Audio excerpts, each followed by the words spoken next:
Hey Internet, it's RJ. Welcome back. Thanks for tuning into the show today. Now today's episode, in case you haven't heard, Chase has refreshed the personal Sapphire Reserve card. So unfortunately it means an annual fee hike, but it does mean a brand new intro offer, which could net you about 100,000 ultimate reward points plus a $500 travel credit through the portal. So of course, we'll break down the offer, terms and conditions, requirements, eligibility, the new look card itself. Of course, everything you need to know to make their money become your money. So of course, if that sounds interesting to you, then go ahead, press the subscribe button, and let's get to work.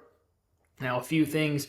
Down below, you'll either have a direct offer link or a referral link. It's not mine. I don't hold a Sapphire card right now, but if I can find one of my channel members' links to put down there, I will. It really just depends on what the referral offers are, but as long as it matches the public, I'll put it down there. But again, it is a public offer, so you can go to the Chase landing page if you prefer.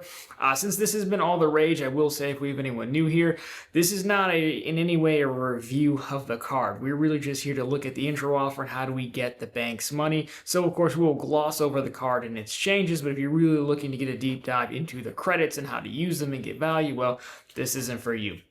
But, ask any questions down below. We still could probably help here in the community. So with the housekeeping aside, let's get to work taking a look at the card or the promotional material, which of course has the new look card itself. And we will do a separate video for the new business Sapphire as well. So here is the personal one. And you can see the new look card. Again, it's been out for a while now by the time you're watching this. With a linked if you count from when the linked images are out. But not a single happy person in sight, which is not uncommon. But when you hike the annual fee to almost $800, I mean, who would be happy? So I guess in this case, it's actually pretty fitting that there's no happy people. So we can see the offer right here. We don't have to move farther. So their best offer ever. I mean, sure. It's 100,000 points, ultimate reward points, plus a $500 Chase travel promo credit after you spend $5,000 on the card within the first 3 months of account opening. And there you go, just like that. Not too bad. So there's some things to know here. Again, so Chase ultimate reward points, they can be cashed out for 1 cent a point, so $1,000 basically, or previously you could have booked travel through the travel portal. That at 1.5x, that has been done away with now. And there's some, again, if you want to look into the card more, there are some specific travel setups, hotels or airlines, I think it is, that you can get up to 2 cents per point redemption on, but it's not everything. It's very specific. So if you're going to do that way, check into it. Of course, you can send them out to transfer partners, which is probably the most popular option around here. And that travel credit, from what I understand, you'll be given that credit, access to that credit, once you've hit the $5,000 in spend. So once your points post, you'll likely have that credit. That is going through the Chase travel portal specifically, and it's a single-use credit. So the thing that you buy through the travel portal has to be $500 in one purchase. If you spent $300, you do not get access to the remaining $200, which really just seems kind of petty. But on the other hand, I mean, most flights that you're going to book directly, I say flights because most people would book hotels probably prefer to book hotels directly, because then you get your statuses and everything. Flights usually doesn't matter. You can actually put in your flight number, your loyalty number, and all that good stuff, and it's not as restrictive as hotels. Most flights are going to be over $500, unfortunately, anyways, but just keep that in mind. So round trip, not too bad. We'll break it down in the notes section, but those are the details of the offer. Now, eligibility, fees, and closure next, because there has been some developments in this Sapphire rule. So let's take a look at this. So as you would guess, this is going to be nationwide. Now, this is straight from the offer rules. This credit card is unavailable to you if you currently have one open, so a Sapphire Reserve open. The new card member bonus may not be available to you if you currently have any other personal Sapphire cards open, previously held this card, or received a new card member bonus for this card. We may also consider the number of cards you have opened, closed, on and on and on. More on that in a second. As we said, the annual fee did jump up. It is $795. It is unavoidable. It will be charged to you within your first billing cycle. And of course, you do need to keep the card open for 1 year. After that, you could close it, or there's a lot of product change options with Chase, moving it down to a Freedom Flex, for example, which is probably what I would do. So the rules, again, we don't really know. What they've done is they've implemented a pop-up jail type system like American Express has. So from this, I read, you can't have the Sapphire Reserve, that much is true, but you could have the Sapphire Preferred. It says, because they didn't make a definitive statement, and I think we know from rumors and reports that you can have both Sapphire cards. Why you would want to, I don't know, aside from we just did the 100,000 Sapphire preferred bonus, so maybe you want to double up.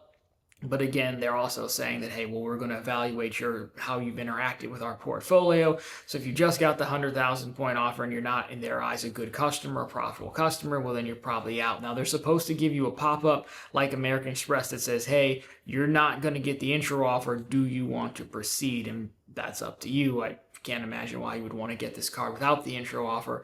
It doesn't really make any sense there, but that's the new rules. 524, as far as I know, is still in effect. It's just probably rolled into this pop-up jail, perhaps. So like, well, maybe we'll give you the card, but not the intro offer. I don't know. We'll need more data points to come out, really. And unfortunately, right now, the people who go for these offers off the jump are the people who have all the inquiries and all the cards. So, it doesn't really help too much there. So just be aware of that. A little bit of new rules for the Sapphire Preferred, Sapphire Reserve. It also does remove the 48-month rule between Sapphire cards. So again, if you've gotten this 2 years ago, technically, like, you're good. Like, I'm way over 524, but I did the Sapphire Preferred 2 years ago, so technically I could still do this one. I don't think they'd allow me to, but, there is that. So let's take a look at the card itself, and again, this is just going to be skimming over the card details. So as we said, again, you've got about an $800 annual fee, multipliers, again, 4x on flights and hotels booked directly, 3 back on dining, 8 back on travel via the Chase Travel Portal, 1 back on everything else. Here's where your couponing comes into play. Good news is the $300 travel credit is still intact. That works on everything, and it is given to you in one lump sum, TSA pre or global entry. Priority Pass, Sapphire, and Maple Leaf lounges, travel insurances, and primary CDW are still in place. IHG Platinum status, $500 credit to the Edit, which is like a Chase booking tool for, I think, restaurants and hotels. Again, all these credits, the rest of them are not going to be given to you all at once. It's either like monthly or annually. $300 Chase dining credit does not work on just any restaurant. Again, it's through a special app that Chase has a partnership with. $250 Apple TV or music credit, or Dash Pass plus a $300 credit. Again, it's another monthly one.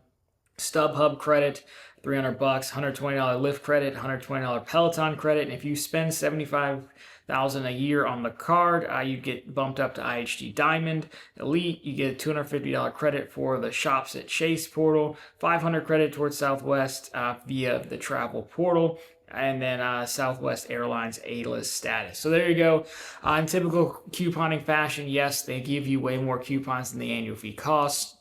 Look, do I think the card's very good? No, I just don't really see the punch in there of like why, even if you could use these credits, what am I really getting for it? Aside from, you could make the argument of an arbitrage play, but that really means you'd have to be using all of these credits organically, but it doesn't really matter because we're just here for the money. And overall, I thought the intro offer would be higher, honestly, given the refresh, given the fee hike. And on some level, it is higher. It's still $1,500.